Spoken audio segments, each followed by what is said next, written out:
낡은 옷 아래 숨겨진 신의 손, 회색빛 도시의 찌푸린 하늘 아래 김한성이라는 남자는 오늘도 허름한 옷차림으로 좁은 골목길을 누비고 있었다. 그의 손에는 낡은 자루가 들려 있었고 그 안에는 주워 담은 빈 병들과 고철 조각들이 짤랑거리는 소리를 냈다. 사람들은 그를 그저 흔하디 흔한 도시의 쓰레기를 뒤지는 노숙자로 치부했다. 그러나 가까이서 본다면 그의 헝클어진 머리카락 아래로 드러나는 눈빛은 여느 노숙자들과는 확연히 달랐다. 깊고 날카로운 지혜가 번뜩이는 그 눈은 세상의 혼란 속에서도 길을 잃지 않는 등대처럼 고요했다. 그는 단순히 생존을 위해 병을 줍는 것이 아니었다. 20년 전 모든 것을 잃고 세상을 등진 이후 그는 이 도시의 가장 낮은 곳에서 스스로를 감추는 법을 터득했다. 낮에는 사람들 사이에서 투명 인간처럼 사라지고 밤에는 아무도 찾지 않는 곳에서 숨을 쉬었다. 그의 손은 비록 거친 노동으로 굳은 살이 박혀 있었지만 한때는 생명을 구원하는 섬세하고 정확한 움직임을 만들어내던 신의 손이었다. 그날 오후 한성에게는 평소와 다름없는 일상이었다. 그는 인적이 드문 주차장 근처를 지나고 있었다. 그때였다. 날카로운 타이어 마찰음과 함께 둔탁한 충돌음이 골목을 가득 채웠다. 한성은 본능적으로 소리가 난 쪽으로 고개를 돌렸다. 젊은 오토바이 운전자가 거대한 트럭에 치여 도로 한복판에 쓰러져 있었다. 주변 사람들은 비명만 지를 뿐 아무도 선뜻 나서지 못했다. 공포와 혼란 속에서 그들은 그저 구급차가 오기만을 기다렸다. 한성은 망설이지 않았다. 그의 발은 이미 쓰러진 운전자에게로 향하고 있었다. 그는 낡은 자루를 내던지고 운전자의 상태를 살폈다. 피범벅이 된 얼굴, 꺾여버린 다리, 그리고 미약하게 뛰는 맥박. 심각한 뇌출혈이 의심되는 상황이었다. 구급차가 오기까지는 최소 10분 이상이 걸릴 것이고 그 시간은 이 젊은 생명을 앗아가기에 충분했다. 꼼짝 마세요. 움직이면 더 위험해집니다. 한성은 굵고 낮은 목소리로 외쳤다. 그의 목소리에는 권위와 확신이 담겨 있어 혼란에 빠진 사람들을 잠시나마 진정시켰다. 그는 주변을 둘러보았다. 시야에 들어온 것은 깨진 유리 조각, 금속 파편, 그리고 트럭 운전석에 놓여있는 낡은 공구통이었다. 한성의 머릿속에서 수십 가지의 응급처치 방법이 번개처럼 스쳐 지나갔다. 그는 망설임 없이 공구통에서 헝겊과 고무밴드를 찾아냈다. 그는 운전자의 상처 부위를 조심스럽게 살폈다. 다행히 주요 동맥은 끊어지지 않았다. 한성은 찢어진 옷가지를 찢어내 지혈대를 만들었다. 그의 손놀림은 정확하고 신속했다. 마치 수천 번의 수술을 해본 외과 의사처럼. 그는 꺾인 다리를 부목으로 고정하기 위해 트럭 밑에 있던 나무 조각을 능숙하게 사용했다. 사람들은 그의 행동에 넋을 잃고 지켜보았다. 그들은 더 이상 그를 초라한 노숙자로 보지 않았다. 그들의 눈에는 생명을 구하는 영웅의 모습만이 담겨 있었다. 그 순간 고급 세단 한 대가 천천히 사고 현장에 다가왔다. 차창이 내려가고 중년 남성의 얼굴이 드러났다. 그는 윤기 나는 슈트를 입고 있었고 날카로운 눈빛은 주변의 혼란 속에서도 흔들림이 없었다. 그는 총재 권대호의 최측근 중 한 명인 박 실장이었다. 그는 이 지역의 개발 부지를 둘러보던 중 우연히 이 사고를 목격하게 되었다. 박 실장은 한성의 행동을 유심히 지켜보았다. 그는 단순히 사람을 구하는 것을 넘어 마치 고도의 수술을 진행하는 것처럼 보였다. 박 실장의 머릿속에 한 가지 생각이 스쳐 지나갔다. 총재님의 병을 고칠 수 있지 않을까? 20년 동안 하반신 마비로 고통받고 있는 권대호 총재는 전국의 모든 유명 의사를 찾아다녔지만 아무런 희망도 찾지 못했다. 그에게는 더 이상 잃을 것이 없었다. 박 실장은 한성에게서 마지막 희망의 빛을 보았다. 마침내 구급차가 도착했고 한성은 조용히 자리에서 물러났다. 그는 마치 아무 일도 없었다는 듯 낡은 자루를 다시 어깨에 메고 골목 깊숙이 사라졌다. 박 실장은 그를 놓치지 않기 위해 급하게 차에서 내렸다. 잠깐만요. 당신은 누구십니까? 박 실장은 외쳤다.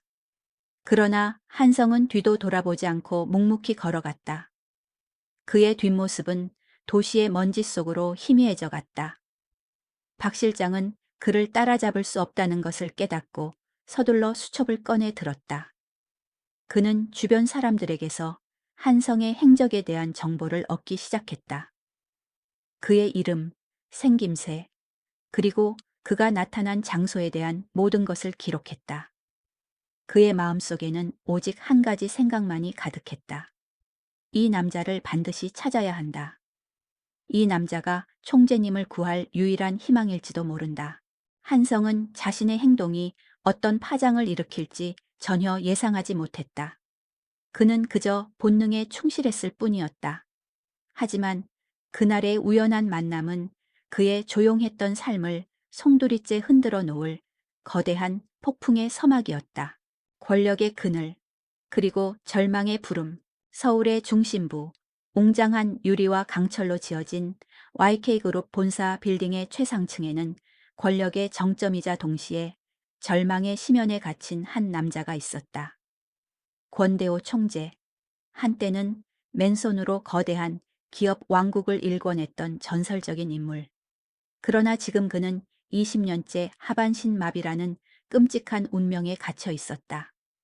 창밖으로 펼쳐진 활기 넘치는 도시의 풍경은 그에게는 더 이상 삶의 기쁨이 아닌 자신의 무력함을 상기시키는 잔인한 풍경일 뿐이었다. 그의 집무실은 단순한 공간이 아니었다. 그것은 그의 오만함과 권력이 응축된 성역이었으며 동시에 그의 병이 낳은 고통과 좌절이 배어있는 감옥이었다. 그는 세상의 모든 것을 가질 수 있었지만 단 하나, 자신의 두 다리를 되찾는 것만은 불가능했다. 이 세상의 어떤 의사도 그의 병을 고치지 못했다. 그들은 그의 거대한 재산과 권력 앞에서도 고개를 저을 뿐이었다. 그날 오후 박 실장은 무거운 발걸음으로 총재의 집무실 문을 두드렸다. 박 실장의 표정에는 평소의 침착함 대신 알 수 없는 흥분과 희망이 뒤섞여 있었다. 그는 총재의 허락을 받고 안으로 들어섰다. 무슨 일인가, 박 실장. 자네 표정이 몹시 좋지 않군. 권대호가 휠체어에 앉은 채 차갑게 물었다. 그의 목소리에는 날카로운 신경질이 묻어 있었다. 박 실장은 숨을 가다듬고 조심스럽게 입을 열었다. 총재님, 오늘 제가 믿기 어려운 광경을 목격했습니다. 광경? 자네가 나를 위해 전국을 뒤져도 찾지 못했던 것을 찾기라도 했나? 권대호는 비꼬는 듯한 어조로 말했다. 그의 말 속에는 수없이 많은 실망과 배신에 대한 상처가 담겨 있었다. 그렇습니다. 아니, 그보다 더 놀라운 일입니다. 오늘 제가 교통사고 현장을 지나다 우연히 한 남자를 보았습니다. 그는 그저 초라한 노숙자였습니다. 낡은 옷을 입고 빈 병을 주우며 다녔습니다. 그런데 그가 사고를 당한 사람을 구하는 모습을 보았습니다. 그의 손놀림은 마치 신의 손 같았습니다. 빠르고 정확하고 그리고 단 한 치의 오차도 없었습니다. 박 실장은 목소리를 높여 당시의 감동을 전했다. 권대호의 표정은 미동도 없었다. 그는 박 실장의 말을 듣고 오히려 씁쓸한 미소를 지었다. 박 실장, 자네도 이제 헛것을 보는가 보군. 전국에서 내로라 하는 의사들도 고치지 못한 병을 길거리의 노숙자가 고칠 수 있을 리가 없지. 그건 단순히 운이 좋았거나 아니면 자네가 착각한 것일세. 아닙니다, 총재님. 저는 제 눈으로 똑똑히 보았습니다. 그는 단순히 응급처치를 한 것이 아니었습니다. 그의 손놀림에는 깊은 지식과 숙련된 기술이 배어 있었습니다. 저는 그에게서 총재님을 치료할 수 있는 마지막 희망을 보았습니다. 박 실장은 자신의 확신을 강하게 어필했다. 권대호는 잠시 침묵했다. 그의 머릿속에는 지난 20년간의 고통과 절망이 주마등처럼 스쳐 지나갔다. 수많은 의사들이 그의 두 다리를 만지며 고개를 젓던 모습, 전 세계의 첨단 의료 기술도 그의 병 앞에서는 무용지물이었던 현실. 그는 박 실장의 말처럼 또다시 헛된 희망에 매달려야 하는가? 그 남자의 이름은? 권대호는 마침내 입을 열었다. 그의 목소리는 낮았지만 그 안에 담긴 명령은 절대적이었다. 아직 이름을 알지 못합니다. 그는 제가 말을 걸기도 전에 사라져 버렸습니다. 하지만 걱정 마십시오, 총재님. 제가 그를 반드시 찾아내겠습니다. 이미 인근 지역의 모든 폐지 줍는 사람들과 노숙자들의 정보를 수집하고 있습니다. 그를 찾는 것은 시간 문제입니다. 박 실장은 자신감에 찬 목소리로 대답했다. 권대호는 깊은 생각에 잠겼다. 그의 마음속에는 이성이 외치는 경고와 절망의 끄트머리에서 잡고 싶은 희미한 희망이 충돌하고 있었다. 결국 그는 절망에 대한 분노가 희망에 대한 갈망을 이기지 못한다는 것을 깨달았다. 그는 20년 동안 이어진 고통의 사슬을 끊고 싶었다. 좋아. 박 실장, 자네에게 정원을 주겠네. 그 남자를 찾아내. 무슨 수를 써서라도 좋으니 내 앞에 데려와. 만약 자네가 그를 데려온다면, 그리고 그가 정말로 나의 병을 고칠 수 있다면 내가 가진 모든 것을 주겠네. 하지만 만약 헛된 희망에 불과하다면 자네는 모든 책임을 져야 할 걸세. 권대호의 눈빛은 차가운 얼음처럼 변했다. 그는 자신의 권력을 이용해 마지막 도박을 시작하려 했다. 박 실장은 총재의 단호한 명령에 고개를 숙였다. 네, 총재님. 목숨을 걸고 찾아오겠습니다. 박 실장은 집무실을 나서자마자 곧바로 행동에 나섰다. 그는 사설 탐정들을 고용하고 도시의 모든 길거리 순찰 요원들에게 한성의 인상착의를 뿌렸다. 수많은 정보들이 쏟아져 들어왔지만 김한성이라는 이름은 그 어느 곳에서도 찾을 수 없었다. 그는 마치 세상에 존재하지 않는 사람처럼 사라져 버렸다. 박 실장은 점점 초조해지기 시작했다. 총재의 명령은 절대적이었고 실패는 곧 그의 모든 것을 잃는 것을 의미했다. 그는 밤낮으로 직접 발품을 팔기 시작했다. 한성이 나타났던 장소를 다시 찾아가고 그가 지나쳤을 만한 골목들을 샅샅이 뒤졌다. 그리고 마침내 박 실장은 한성이 자주 머물렀다는 한 다리 밑에서 그와 관련된 단서를 찾게 되었다. 그것은 바로 한성이 버리고 간 낡은 자루였다. 자루 안에는 빈 병 몇 개와 함께 찢어진 신문지 한 장이 들어 있었다. 신문지에는 병원 개원 소식과 함께 과거 김한성이라는 이름의 천재 의사에 대한 기사가 실려 있었다. 박 실장은 심장이 쿵 떨어지는 것을 느꼈다. 기사에 실린 젊은 시절의 김한성의 사진은 낡은 옷을 입은 초라한 노숙자의 모습과 놀랍도록 닮아 있었다. 그리고 기사의 내용은 그를 더욱 놀라게 했다. 수많은 난치병 환자들을 기적적으로 살려냈던 천재 의사, 돌연 자취를 감추다. 박 실장은 떨리는 손으로 신문지를 움켜쥐었다. 그는 이제 확신할 수 있었다.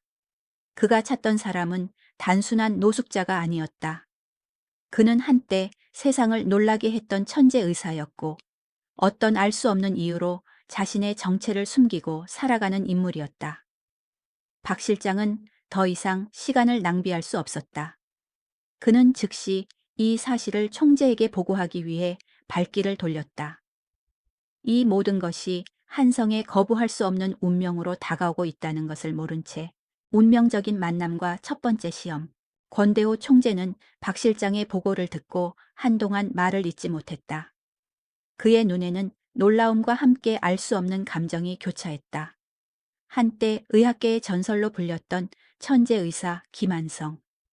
그가 자신의 병을 고칠 수 있을지도 모른다는 희망과 그가 왜 이런 비참한 삶을 살고 있는지에 대한 의문이 뒤섞였다.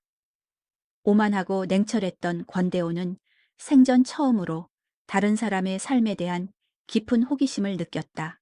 김한성, 그가 정말 그 김한성이라고 확신하는가?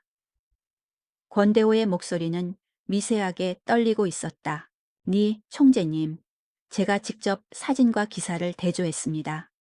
그리고 인근 지역의 노숙자 보호소에서 그에 대한 증언을 확보했습니다. 그는 확실히 김한성이 맞습니다. 박 실장은 단호하게 대답했다.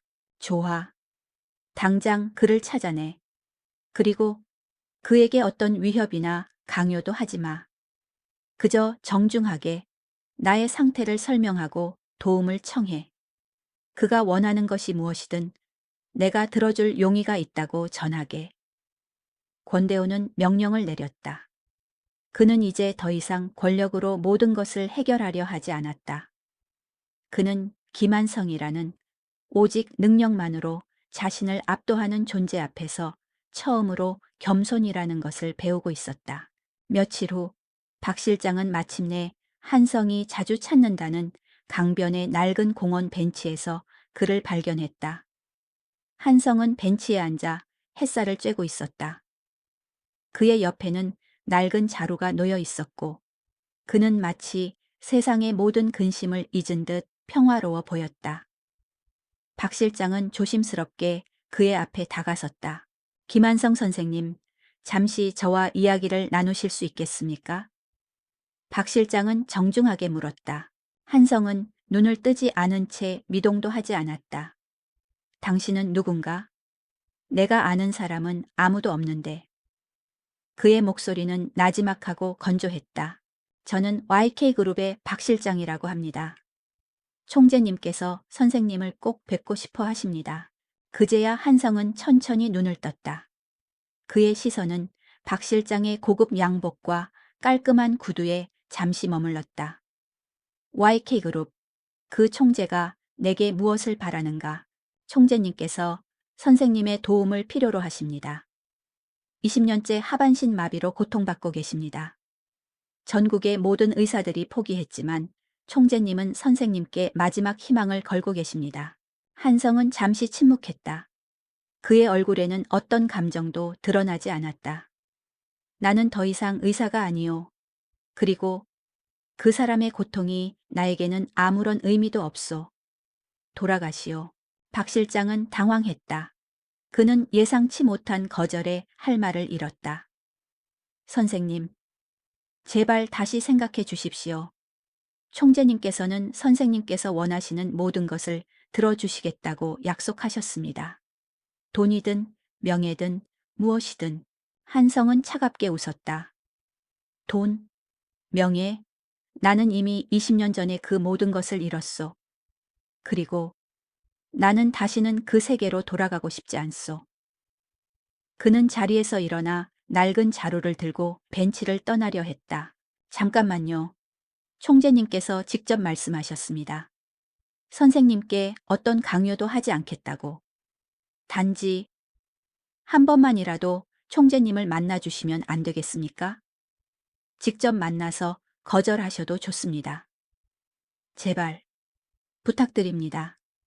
박 실장은 절박한 목소리로 애원했다. 한성은 걸음을 멈추고 잠시 생각했다. 그의 머릿속에는 20년 전의 비극적인 사건이 떠올랐다. 그리고 그는 마침내 마음을 굳혔다. 좋소. 그렇다면 나도 조건이 있어. 말씀만 하십시오. 박 실장은 희망에 찬 목소리로 대답했다. 그 사람을 만나는 건 좋소. 하지만 나는 내 방식대로 하겠소. 그가 있는 곳으로 나를 데려가시오. 그리고 그가 날 만나기를 원한다면 그가 직접 내게 찾아와야 할 것이요. 나는 그 어떤 병원에도 그 어떤 대저택에도 가지 않을 것이요. 그가 나를 필요로 한다면 이 초라한 공원에서 나를 만나야 할 것이요. 한성은 단호하게 말했다. 박 실장은 한성의 조건에 당황했다.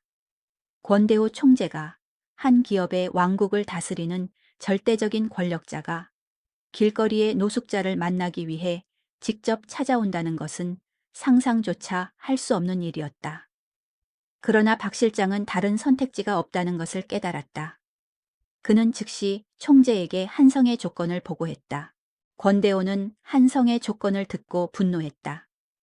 그 건방진 노숙자가 감히 나에게 이런 조건을 내걸다니. 내가 누구라고 생각하는가?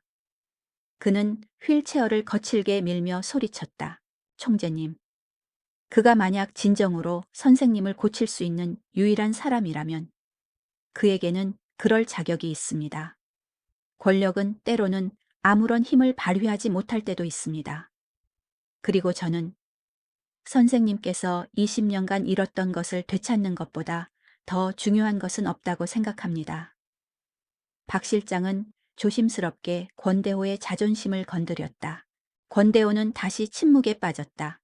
박 실장의 말이 옳았다. 그는 20년 동안 잃어버린 자신의 두 다리를 되찾기 위해 모든 것을 걸고 있었다.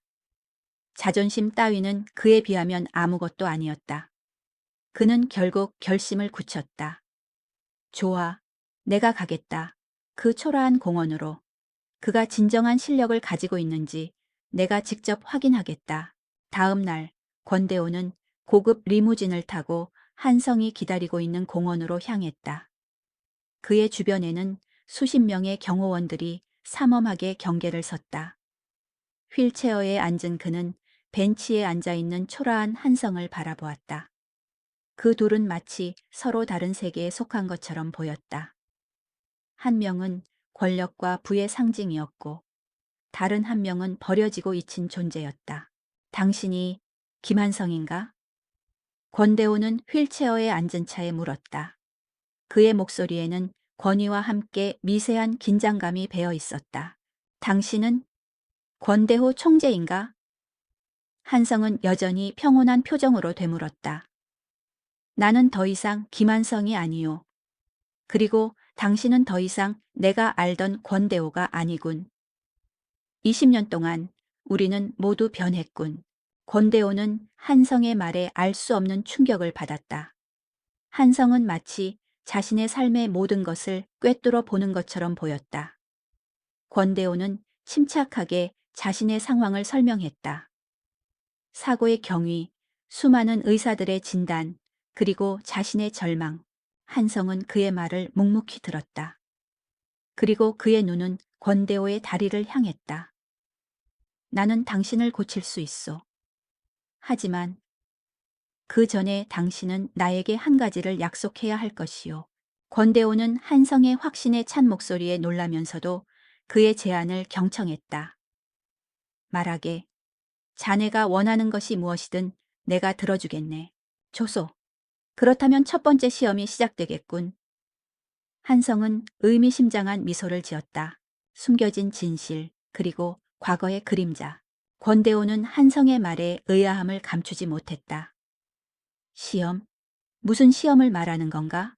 한성은 벤치에서 일어나 권대호의 휠체어 옆으로 다가섰다. 그는 휠체어에 앉은 권대호의 다리에 손을 얹었다. 그의 손은 거칠고 투박했지만 권대호는 그 손에서 20년 동안 느껴보지 못했던 따뜻한 온기와 함께 묘한 안정감을 느꼈다. 한성은 권대호의 다리를 이리저리 만지며 그의 상태를 정밀하게 진단하기 시작했다. 그의 손놀림은 마치 숙련된 조각가가 작품을 다루는 것처럼 섬세하고 정확했다. 총재님, 20년 전 사고 당시의 모든 의료 기록을 가져오시오. 단 한 장도 빠짐없이. 한성은 진단을 마친 후 단호하게 말했다. 그리고 내게는 일절의 방해도 어떤 질문도 하지 마시오. 나는 오직 치료에만 전념할 것이오. 권대호는 그의 요구에 흔쾌히 응했다. 며칠 후 YK그룹의 문서 보관소에서 20년 전 사고와 관련된 모든 기록이 한성에게 전달되었다. 수백 페이지에 달하는 방대한 양의 기록이었다. 그 기록들에는 사고 당시의 MRI, CT 촬영본, 수술 기록, 그리고 수많은 의사들의 진단 소견이 담겨 있었다. 한성은 그 기록들을 밤낮으로 분석하기 시작했다. 그는 마치 퍼즐을 맞추는 것처럼 흩어져 있던 정보들을 하나로 연결해 나갔다. 기록들을 분석하는 동안 그의 얼굴에는 점점 더 복잡한 표정이 스쳐 지나갔다. 그는 단순한 사고로 인한 하반신 마비가 아니라는 것을 직감적으로 깨달았다. 그는 20년 전 권대호의 몸에 가해졌던 치밀한 음모의 흔적을 발견했다. 한편 YK그룹의 부사장인 이재환은 한성의 등장이 못마땅했다. 이재환은 권대호의 총애를 받는 인물이었고 권대호가 회장직에서 물러나면 자신이 그 자리를 이어받을 것이라고 확신하고 있었다. 그런 그에게 길거리의 노숙자 출신 의사가 총재의 신임을 얻고 있다는 사실은 용납할 수 없는 일이었다. 그는 한성이 단순한 사기꾼이라고 생각했다. 이재환은 자신의 측근을 시켜 한성에 대한 뒷조사를 시작했다. 그 노숙자의 과거를 모조리 파헤쳐와 그의 약점, 그의 비밀, 뭐든 상관없어. 나는 그를 이 빌딩에서 끌어내야겠어. 이재환은 이를 갈며 말했다. 조사원들은 한성의 행적을 쫓았다. 그리고 그들은 충격적인 사실을 발견하게 된다. 한성이 과거 김한성이라는 이름의 천재 의사였다는 것. 그리고 그가 20년 전 YK그룹과 관련된 의료사고로 인해 모든 것을 잃고 사라졌다는 것. 이재환은 이 정보를 듣고 섬뜩한 미소를 지었다. 그는 한성이 단순한 사기꾼이 아니라 복수를 위해 권대회에 접근한 것이라고 확신했다. 재미있군. 과거의 악연이군. 그는 총재님을 치료하려는 것이 아니라 오히려 망치려고 하는 거야. 이재환은 계획을 세웠다. 그는 한성의 과거를 총재에게 폭로하고 그를 다시 길거리로 내쫓으려 했다. 그 시각 한성은 자신의 연구실에서 권대호의 의료 기록과 씨름하고 있었다. 그는 권대호의 몸에 남아있는 20년 전의 의료 흔적들을 면밀히 분석했다. 그리고 마침내 그는 충격적인 진실을 발견하게 된다. 권대호의 척추에 미세하게 남겨진 상처. 그것은 단순한 교통사고로 인해 생긴 것이 아니었다. 그것은 숙련된 외과 의사가 의도적으로 남긴 흔적이었다. 즉, 권대호의 하반신 마비는 사고의 결과가 아니라 의도된 의료 행위의 결과였다. 한성의 눈빛이 흔들렸다.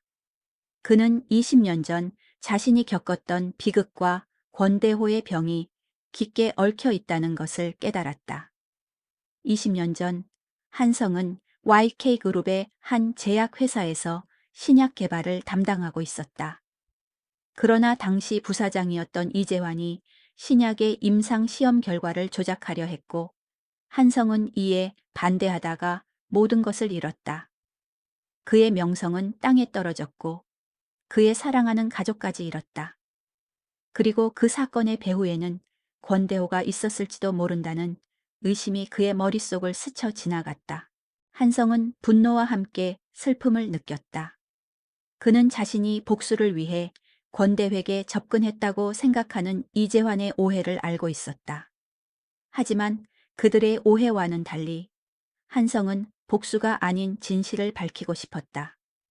그는 권대호의 병을 치료하는 것이 단순히 그를 걷게 하는 것을 넘어 20년 전의 진실을 밝히고 자신의 잃어버린 명예를 되찾는 것이라는 것을 깨달았다. 한성은 의료 기록을 덮었다. 그리고 그의 눈은 다시 날카로운 빛을 띠었다. 그는 이제 단순한 노숙자가 아니었다. 그는 진실을 좇는 탐정이자 복수를 계획하는 전략가였다. 그의 목표는 단순히 권대호의 병을 고치는 것이 아니었다. 그의 목표는 20년 전의 비극적인 사건의 진실을 밝히고 자신과 권대호를 동시에 파멸로 몰고 간 음모의 배후를 밝혀내는 것이었다. 그는 권대호의 병을 고치는 동시에 이재환의 음모를 역이용하기로 결심했다. 그는 자신의 과거를 이재환에게 노출시키고 이재환이 자신을 공격하도록 유도했다. 그는 이재환의 공격을 통해 20년 전 사건의 진실에 대한 더 많은 단서를 찾아낼 수 있을 것이라고 생각했다. 이 모든 것은 한성의 치밀하고 계산적인 계획의 일부였다. 권력의 그늘 아래 숨겨진 진실은 이제 서서히 그 모습을 드러내기 시작했다. 배신과 함정, 긴장감의 고조, 이재환은 김한성의 과거를 파헤친 후 끓어오르는 욕망을 숨기지 못했다. 그는 한성이 단순히 자신에게 복수하기 위해 권대호 총재에게 접근했다고 확신했다. 이것은 그에게 더할 나위 없는 기회였다. 권대호의 신임을 얻고 한성을 제거하여 자신의 입지를 굳건히 할 수 있는 절호의 기회. 이재환은 한성을 영원히 매장할 완벽한 계획을 세웠다. 계획은 단순하면서도 치밀했다. 첫째, 한성의 과거를 총재에게 폭로하여 그에 대한 불신을 심는다. 둘째, 한성이 치료 과정에서 실수를 저지르게 만들어 그의 무능함을 증명한다. 셋째, 한성을 제거한 후 자신이 권대호의 병을 치료할 수 있는 새로운 방법을 제시하여 영웅으로 등극한다. 이 모든 것은 권대호의 총애를 독점하고 그룹의 차기 총수 자리를 확고히 하기 위한 것이었다. 이재환은 자신의 계획을 실행에 옮기기 위해 한성의 치료를 방해하기 시작했다. 그는 한성이 요청한 의료 장비들을 고의로 늦게 전달하거나 성능이 떨어지는 장비로 바꿔치기 했다. 또한 한성의 연구실에 도청 장치와 감시 카메라를 설치하여 그의 모든 움직임을 감시했다. 그는 한성이 어떤 방식으로 권대호의 병을 치료하려 하는지, 그리고 자신의 과거에 대해 어떤 생각을 하고 있는지 알아내고 싶었다. 그 시각, 한성은 이재환의 감시와 방해를 모두 눈치채고 있었다. 그의 오랜 노숙 생활은 그에게 누구보다 예리한 감각과 직관을 선물했다. 그는 이재환의 계획을 꿰뚫어 보았고 오히려 이 상황을 자신의 계획에 역이용하기로 결심했다. 이재환이 자신을 무너뜨리기 위해 파놓은 함정을 한성은 오히려 그가 자멸하게 만드는 역전의 발판으로 삼으려 했다. 한성은 일부러 이재환의 감시를 받는 연구실에서 과거의 기록들을 분석하는 척했다. 그는 큰 소리로 혼잣말을 하거나 일부러 의미심장한 단어들을 내뱉으며 이재환에게 가짜 단서들을 흘렸다. 20년 전, 그 사고는 우연이 아니었어. 누군가 의도적으로 총재님의 신경을 건드렸어.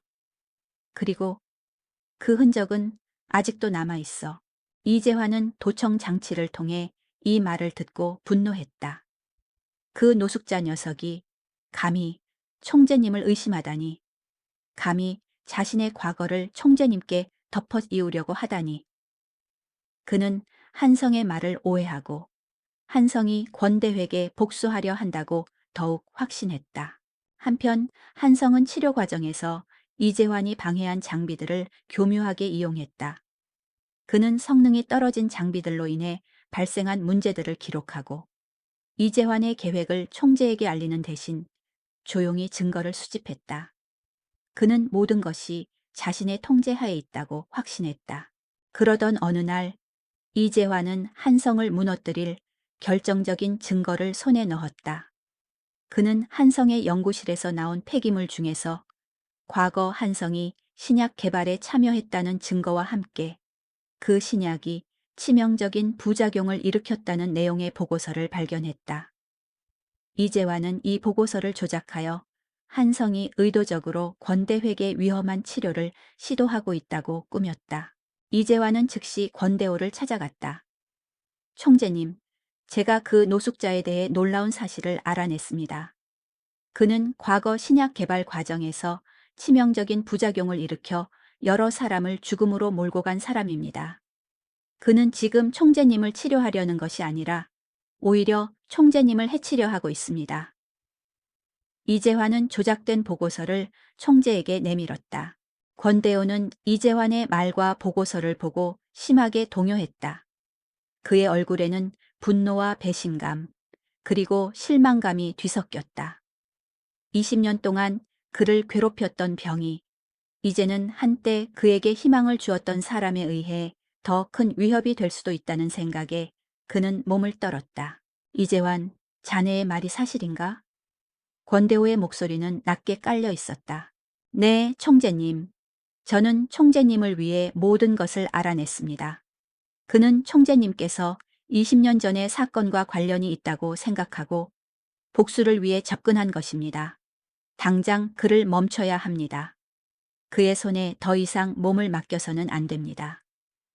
이재환은 다급하게 외쳤다. 그 순간 한성이 집무실 문을 열고 들어섰다. 그는 이재환의 흥분된 표정과 권대호의 차가운 시선을 보며 모든 것을 짐작했다. 한성은 마치 모든 것을 예상했다는 듯 평온한 표정으로 이재환을 바라보았다. 이재환 부사장님, 왜 이렇게 흥분하셨습니까? 총재님께서 제게 치료를 중단하라고 명령하셨습니까? 한성은 차분하게 물었다. 이재환은 한성의 태도에 더욱 분노했다. 이 뻔뻔한 녀석, 네가 무슨 짓을 했는지 다 알고 있어. 총재님을 해치려 한 죄를 어떻게 감당할 텐가. 한성은 이재환의 말을 무시하고 권대호를 향해 몸을 돌렸다. 총재님, 제가 이재환 부사장님께 몇 가지 질문을 드려도 되겠습니까? 권대호는 한성의 자신감에 찬 태도에 잠시 멈칫했다. 그는 이재환의 말을 믿고 싶었지만 한성의 눈빛에서 알 수 없는 진실의 힘을 느꼈다. 물어보게. 한성은 권대호의 허락을 받고 이재환을 향해 걸어갔다. 그의 발걸음은 흔들림이 없었다. 그는 이재환이 자신을 무너뜨리기 위해 파놓은 함정의 덫을 이제 그에게 되돌려줄 준비를 하고 있었다. 역습의 서막, 미궁 속의 단서. 김한성은 이재환의 눈을 똑바로 응시했다. 그의 시선은 차갑고 날카로웠지만 동시에 모든 것을 꿰뚫어 보는 듯한 깊은 통찰력을 담고 있었다. 이재환은 한성의 시선에 왠지 모를 위축감을 느꼈다. 그는 자신도 모르게 한 발자국 뒤로 물러섰다. 이재환 부사장님, 제가 질문을 해도 되겠습니까? 한성은 다시 한번 물었다. 그의 목소리는 나지막했지만 그 안에는 강철 같은 단호함이 배어 있었다. 이재환은 애써 침착한 척하며 대답했다. 무슨 질문이든 해보시오. 나는 당신처럼 숨길 것이 아무것도 없으니까. 좋습니다. 한성은 천천히 말을 이어갔다. 부사장님께서 총재님께 제출하신 이 보고서. 이 보고서에 따르면 제가 20년 전 신약 개발에 참여했고 그 신약이 치명적인 부작용을 일으켰다고 되어 있습니다. 맞습니까? 그렇소. 모든 증거가 당신을 가리키고 있소. 당신은 위험한 사람이고 총재님을 해치려 하고 있소. 이재환은 다급하게 소리쳤다. 한성은 그의 말을 묵묵히 들었다. 그리고는 권대호 총재를 향해 몸을 돌렸다. 총재님, 이재환 부사장님의 말이 맞습니다. 저는 20년 전 YK그룹의 제약회사에서 신약 개발에 참여했습니다. 그리고 제가 개발한 신약은 치명적인 부작용을 일으켰습니다. 하지만 이 보고서에 나와 있는 내용은 모두 거짓입니다. 권대호는 한성의 솔직한 고백에 놀랐다.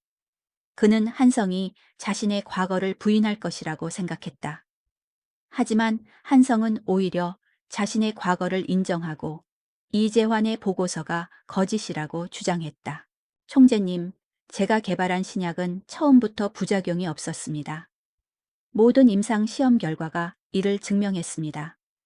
하지만 당시의 부사장님, 즉 이재환 부사장님께서 신약의 출시를 앞당기기 위해 일부러 임상 시험 결과를 조작하셨습니다. 저는 그에 반대했지만 저는 힘이 없었습니다. 결국 저는 회사를 떠나야 했고 제 명성은 땅에 떨어졌으며 제 가족까지 잃었습니다. 한성의 목소리는 떨렸지만 그의 눈빛은 흔들림이 없었다. 이재환은 한성의 말에 당황하며 소리쳤다. 무슨 헛소리야. 증거라도 있소. 모든 기록은 당신이 죄인이라고 말하고 있어. 증거는 바로 부사장님께서 가지고 계십니다. 한성은 차갑게 말했다. 총재님, 부사장님께서 저를 감시하기 위해 제 연구실에 몰래 설치한 도청 장치와 감시 카메라가 있습니다. 부사장님께서는 제가 보고서를 조작하여 총재님을 해치려 했다고 생각하셨지만 저는 이 모든 과정을 알고 있었습니다. 저는 부사장님의 계획을 역이용하여 부사장님께서 제게 누명을 씌우려 한 증거를 수집했습니다. 그리고 그 증거는 제가 조작한 것이 아닙니다. 그것은 바로 부사장님께서 직접 만드신 것입니다. 한성은 조용히 가방에서 USB를 꺼내 권대회에게 건넸다. 총재님, 이 USB 안에 모든 증거가 들어 있습니다. 부사장님께서 제 연구실에 설치한 감시 카메라에 녹화된 영상, 그리고 부사장님께서 저를 모함하기 위해 저에게 주신 조작된 자료들. 이 모든 것이 부사장님께서 직접 계획하신 일이라는 것을 증명할 것입니다. 권대호는 떨리는 손으로 USB를 받아들었다. 그는 이재환을 쳐다보았다. 이재환의 얼굴은 이미 핏기 하나 없이 창백해져 있었다. 그의 눈에는 공포와 절망이 가득했다. 이재환, 자네, 감히 나를 속이려 한 건가? 권대호의 목소리는 분노로 떨리고 있었다. 이재환은 더 이상 변명할 여지가 없다는 것을 깨달았다. 그는 무릎을 꿇고 애원했다. 총재님, 용서해 주십시오. 저는 그저 총재님을 지키기 위해 저 노숙자 녀석이 총재님을 해칠까봐 저는 그저 총재님을 위해서. 권대호는 그의 변명을 더 이상 듣고 싶지 않았다. 그는 박 실장에게 명령했다. 박 실장, 당장 이재환을 끌어내. 그리고 지난 20년간의 모든 기록을 다시 조사해. 특히 20년 전 내가 당했던 사고에 대한 기록을 다시 확인해. 김한성 선생의 말이 맞다면 이재환이 그 사고와도 관련이 있을지도 모른다. 한성은 권대호의 명령에 고개를 끄덕였다. 그는 이재환을 향해 차갑게 말했다. 부사장님, 이제 모든 것이 끝났습니다. 당신의 오만함과 탐욕이 당신을 파멸로 이끌었습니다. 당신은 나의 과거를 파헤쳐 나를 무너뜨리려 했지만 오히려 당신의 과거를 드러내는 꼴이 되었습니다. 이재환은 경호원들에게 끌려나가면서도 끝까지 한성을 노려보았다. 그의 눈에는 증오와 함께 알 수 없는 공포가 가득했다. 한성은 이재환의 마지막 발악을 뒤로하고 권대호 총재를 향해 말했다. 총재님, 이제 모든 것이 밝혀졌습니다. 이제 저는 총재님의 병을 치료할 것입니다. 20년 전의 진실이 밝혀졌으니 이제 총재님께서도 다시 일어설 수 있을 것입니다. 권대호는 한성의 말에 깊은 감동을 받았다. 그는 한성의 능력과 지혜, 그리고 그의 굳건한 정신력에 감탄했다. 그는 20년 동안 잃었던 희망을 한성에게서 다시 찾았다. 그리고 그는 한성의 치료를 받기로 결심했다. 그의 마음속에는 이제 더 이상 의심이 남아있지 않았다. 권력의 심판, 그리고 숨겨진 비밀. 이재환이 끌려나간 후 집무실의 공기는 무겁게 가라앉았다. 권대호는 휠체어에 앉은 채 방금 일어난 충격적인 사건을 곱씹고 있었다. 그는 20년간 자신의 가장 가까운 곳에서 자신을 속이고 자신의 병을 이용해 권력을 탐하려 했던 이재환의 배신에 치를 떨었다. 그러나 그보다 더 큰 충격은 이재환의 음모가 20년 전 자신의 병과 깊은 관련이 있을지도 모른다는 한성의 말이었다. 김한성 선생, 이재환이 나의 사고와 관련이 있다는 증거라도 있소? 권대호는 떨리는 목소리로 물었다. 한성은 천천히 고개를 끄덕였다. 총재님, 20년 전의 의료 기록에는 명확하게 나와 있습니다. 교통사고로 인한 척추 손상 외에도 미세하게 남아있는 인위적인 상처가 있습니다. 그것은 마치 누군가 척추를 마비시키기 위해 의도적으로 날카로운 도구를 사용한 흔적과 비슷합니다. 권대호는 한성의 말에 온몸의 피가 식는 것을 느꼈다. 20년 동안 그를 괴롭혔던 병이 단순히 불운한 사고의 결과가 아니라 누군가의 치밀한 음모였다는 사실은 그의 모든 것을 뒤흔들었다. 그는 분노와 함께 자신의 무력함에 대한 절망을 느꼈다. 그렇다면 누가 그런 짓을 한 것인가? 권대호는 이를 악물고 물었다. 총재님, 20년 전 총재님의 수술을 집도했던 의사가 누구였습니까? 한성은 차분하게 반문했다. 권대호는 기억을 더듬었다. 20년 전, 그는 YK그룹의 총수 자리에 막 올랐을 때였다. 그는 신임 회장으로서의 위세를 떨치고 있었고 그를 시기하고 질투하는 사람들이 많았다. 그때 그는 교통사고를 당했고 전국의 모든 의사들이 그의 병을 포기했을 때 한 명의 유능한 외과 의사가 그의 수술을 집도했다. 그 의사는 권대호의 목숨을 살렸지만 그의 하반신은 마비되었다. 그는 강준석이라는 의사였네. 그는 당시 의학계에서 떠오르는 인물이었고 나는 그를 전적으로 신뢰했지. 그는 나의 목숨을 살려주었고 권대호는 말을 잇지 못했다. 그렇습니다. 그리고 그 강준석이라는 의사는 이재환 부사장님의 친형제였습니다. 한성은 차갑게 말했다.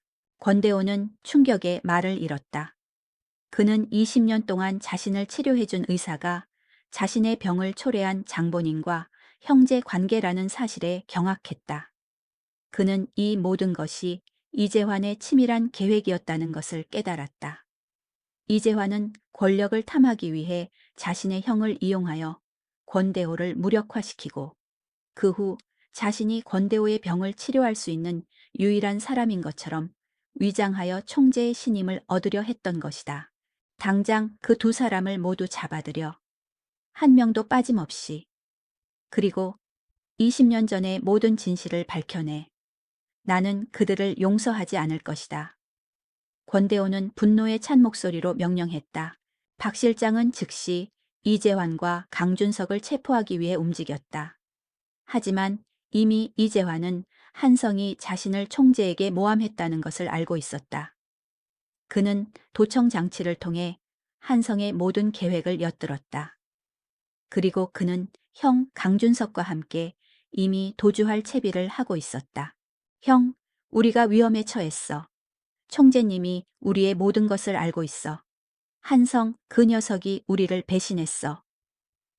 이재환은 다급하게 강준석에게 전화를 걸었다. 이재환, 침착해. 우리가 20년 동안 준비한 계획이 이렇게 쉽게 무너질 리가 없어.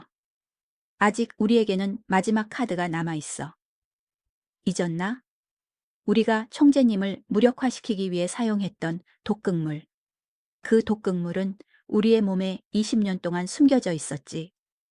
우리는 이 모든 것을 총재님께 덮어 씌울 수 있어.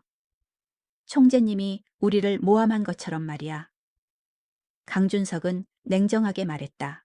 그들의 대화를 엿듣고 있던 한성은 모든 것을 꿰뚫어 보았다. 그는 이재환과 강준석이 도망치려 한다는 것을 알고 있었다. 그리고 그들이 권대회에게 마지막 복수를 하려 한다는 것도 총재님, 서두르셔야 합니다. 이재환과 강준석이 도주하려 합니다. 그리고 그들은 마지막으로 총재님을 모함하려 할 것입니다. 그들이 가진 모든 증거와 증언을 파기하기 전에 그들을 찾아야 합니다. 한성은 권대회에게 조언했다. 권대호는 한성의 조언을 따랐다. 그는 박 실장에게 전국의 모든 경찰과 사설 탐정들을 동원하여 이재환과 강준석을 쫓도록 명령했다. 하지만 이재환과 강준석은 이미 국경을 넘기 직전이었다. 그때 한성에게는 한 가지 생각이 떠올랐다. 그는 권대회에게 말했다. 총재님, 제가 그들을 잡을 수 있습니다. 하지만 그 전에 제가 총재님께 한 가지 부탁을 드려도 되겠습니까? 권대호는 한성의 부탁에 의아해하면서도 그의 말을 경청했다. 무엇이든 말하게. 자네라면 나는 이제 무엇이든 믿을 수 있네. 한성은 권대회에게 자신의 계획을 설명했다. 권대호는 한성의 계획을 듣고 처음에는 망설였다. 그것은 너무나 위험하고 너무나 무모한 계획이었다. 그러나 그는 한성의 눈빛에서 그 계획이 성공할 것이라는 확신을 보았다. 그는 마침내 결심을 굳혔다. 좋아. 나는 자네의 계획을 따르겠네. 자네의 손에 나의 운명을 맡기겠네. 권대호의 목소리에는 이제 더 이상 의심이 남아있지 않았다. 그는 자신의 모든 것을 한성에게 맡겼다. 권력의 심판은 이제 막 시작되려 하고 있었다. 그리고 그 심판의 결과는 아무도 예측할 수 없었다. 최후의 대결과 정의의 승리. 김한성의 계획은 간단하면서도 대담했다. 그는 이재환과 강준석이 자신들을 쫓는 권대호 총재를 피해 도주하려 한다는 것을 알고 있었다. 그는 그들이 도주하는 마지막 길목에서 그들을 기다리고 있었다. 권대호의 경호원들과 경찰들은 그들의 뒤를 쫓고 있었고 한성은 그들의 앞길을 막고 있었다. 그것은 마치 사냥꾼이 사냥감을 몰아쓰는 것과 같았다. 이재환과 강준석은 김한성이 그들의 도주로에 나타나자 경악했다. 네가 어떻게 여기에 감히 우리를 막으려 하다니. 이재환은 분노에 차서 소리쳤다. 그의 손에는 권총이 들려 있었다. 그는 이미 이성을 잃은 상태였다. 이재환 부사장님, 형님. 이제 그만 포기하십시오. 여러분의 모든 계획은 이미 끝났습니다. 한성은 차분하게 말했다. 그의 목소리에는 어떤 두려움도 담겨 있지 않았다. 닥쳐. 우리는 절대 포기하지 않아. 우리는 이 모든 것을 총재에게 덮어씌우고 도망갈 거야. 이 세상의 모든 언론은 우리가 만든 증거를 믿을 거고 총재는 모든 것을 잃게 될 거야. 이재환은 외쳤다. 그의 목소리에는 광기마저 서려 있었다. 그렇습니까? 하지만 총재님께서는 이미 모든 것을 알고 계십니다. 그리고 저 역시 그 모든 것을 알고 있었습니다. 여러분의 계획은 처음부터 저에게 보였습니다. 여러분은 저를 속이려 했지만 오히려 저에게 모든 것을 드러내는 꼴이 되었습니다. 그리고 여러분은 더 이상 도망갈 곳이 없습니다. 한성은 냉정하게 말했다. 그때 뒤에서 경호원들과 경찰들이 나타났다. 이재환과 강준석은 사방이 포위되었다는 것을 깨달았다. 그들은 더 이상 도망갈 곳이 없었다. 그들의 얼굴에는 절망과 함께 깊은 패배감이 서려 있었다. 젠장, 이 모든 것을 당신이 계획했군. 이재환은 한성을 향해 소리쳤다. 그는 한성을 향해 권총을 겨누었다. 당신만 없었다면 우리는 성공했을 거야. 이 모든 것이 다 당신 때문이야. 그 순간 한성은 재빨리 몸을 피했다. 총알은 그의 옆을 스쳐 지나갔다.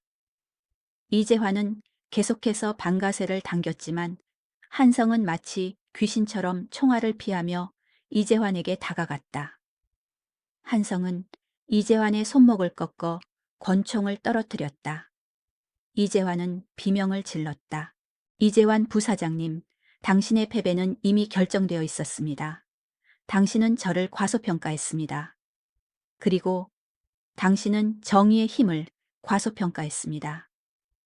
한성은 이재환에게 말했다. 그의 목소리에는 어떤 조롱도 담겨 있지 않았다. 그저 안타까움만이 배어 있었다. 그 순간 강준석은 한성을 향해 달려들었다. 그는 한성의 목을 조르려 했지만 한성은 그의 공격을 손쉽게 피했다. 한성은 강준석의 팔을 꺾어 그를 무력화시켰다.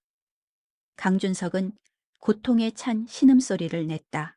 형님, 이 모든 것이 당신의 잘못입니다. 당신은 의사의 명예를 버리고 권력과 돈을 탐했습니다. 그리고 당신은 그 대가를 치러야 합니다. 한성은 강준석에게 말했다. 강준석의 눈에는 한때 천재 의사였던 자신의 모습과 지금의 비참한 자신의 모습이 교차하며 지나갔다. 그는 결국 눈물을 흘렸다. 경찰들이 이재환과 강준석을 체포했다. 그들은 모든 것을 포기한 듯 아무런 저항도 하지 않았다. 이재환은 마지막으로 한성을 향해 분노에 찬 눈빛을 보냈다. 그는 결국 자신의 오만함과 탐욕에 의해 파멸하고 말았다. 권대호 총재는 휠체어에 앉아 이 모든 광경을 지켜보았다. 그의 눈에는 분노와 함께 한성에게 대한 깊은 존경심이 서려 있었다.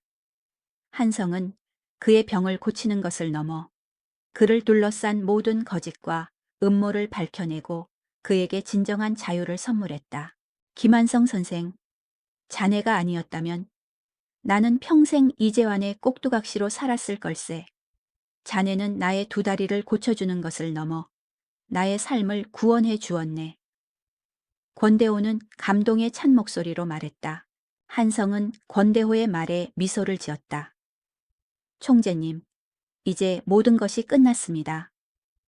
이제 저는 총재님의 병을 치료할 것입니다. 그리고 총재님께서는 다시 일어설 수 있을 것입니다. 그날 밤 한성은 권대호의 치료를 시작했다. 그는 20년 동안 굳어있던 권대호의 다리에 섬세한 마사지를 시작했다. 그리고 그는 자신의 손에서 나오는 따뜻한 기운으로 권대호의 신경을 자극했다. 그는 마치 신의 손처럼 권대호의 몸을 치료했다. 그 과정은 험난하고 고통스러웠지만 권대호는 한성을 믿었고 한성 역시 권대호를 믿었다. 그들은 서로에게 희망을 주었고 서로에게 힘이 되었다. 그들의 관계는 이제 단순히 의사와 환자의 관계를 넘어 깊은 신뢰와 존경의 관계가 되었다. 치유와 용서, 그리고 새로운 시작. 한성과 권대호의 치료 과정은 험난했지만 그들의 노력은 결코 헛되지 않았다. 한성의 지극한 보살핌과 정밀한 치료 덕분에 권대호의 하반신은 20년 만에 서서히 감각을 되찾기 시작했다. 처음에는 미세한 통증만 느낄 수 있었지만 시간이 지날수록 그는 자신의 발가락을 움직일 수 있었고 결국에는 다리에 힘을 줄 수 있게 되었다. 권대호는 20년 동안 잊고 지냈던 감각을 되찾으며 눈물을 흘렸다. 그것은 단순히 신체적인 회복이 아니라 20년 동안 잃어버렸던 삶의 희망을 되찾는 순간이었다. 어느 날 오후 한성은 권대회에게 말했다. 총재님, 이제 일어설 수 있을 겁니다. 권대호는 한성의 말에 가슴이 벅차올랐다. 그는 휠체어에서 일어나려고 했지만 두 다리에 힘이 들어가지 않았다. 20년 동안 굳어있던 다리는 그의 마음처럼 움직이지 않았다. 권대호는 다시 절망에 빠지려 했다. 그때 한성이 그의 손을 잡았다. 총재님, 할 수 있습니다. 믿으십시오. 총재님은 이미 이재환의 음모를 이겨냈습니다. 총재님은 이미 20년의 절망을 이겨냈습니다. 이제 남은 것은 자신의 몸을 이겨내는 것뿐입니다. 한성의 목소리에는 권대회에게 힘을 불어넣는 강한 확신이 담겨 있었다. 권대호는 한성의 말을 듣고 다시 한번 심호흡을 했다. 그는 한성의 손을 잡고 천천히 몸을 일으켰다. 그의 다리가 후들거렸지만 그는 포기하지 않았다. 그는 한성의 눈을 바라보며 힘을 냈다. 한성 역시 권대호의 손을 굳게 잡고 그의 몸을 지탱해 주었다. 마침내 권대호는 20년 만에 자신의 두 발로 땅에 설 수 있었다. 그는 비틀거렸지만 한성의 도움으로 균형을 잡았다. 권대호의 눈에서는 뜨거운 눈물이 뺨을 타고 흘러내렸다. 그는 자신의 다리를 만져보며 잃어버렸던 감각을 다시금 느꼈다. 김한성 선생, 고맙네. 정말 고맙네. 권대호는 감격에 찬 목소리로 말했다. 한성은 미소를 지었다. 총재님, 제가 한 일은 아무것도 아닙니다. 총재님의 의지가 총재님을 일으켜 세운 것입니다. 총재님은 이미 충분히 강한 분이셨습니다.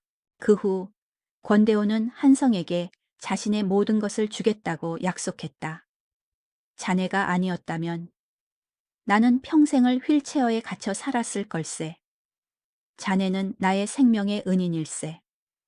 내가 가진 모든 것을 자네에게 주겠네. YK그룹의 총수 자리는 물론이고 나의 전 재산까지도. 하지만 한성은 권대호의 제안을 단호하게 거절했다. 총재님, 저는 이 모든 것을 바라고 총재님을 치료한 것이 아닙니다. 저는 단지 제가 의사로서 해야 할 일을 했을 뿐입니다. 그리고 총재님께서는 저에게 이미 충분히 많은 것을 주셨습니다. 저는 총재님으로부터 용서를 받았습니다. 그것만으로도 저에게는 충분합니다. 권대호는 한성의 말에 깊은 감동을 받았다. 그는 한성이 단순히 돈이나 명예를 바라는 사람이 아니라는 것을 깨달았다. 그는 진정한 의사의 마음을 가지고 있었다.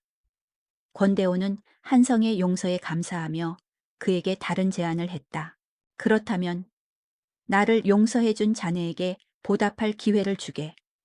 나의 전 재산을 자네가 원하는 대로 사용하게 해주게. 병원을 짓든 재단을 설립하든 자네가 원하는 대로 이 세상을 더 좋은 곳으로 만드는데 사용하게 해주게.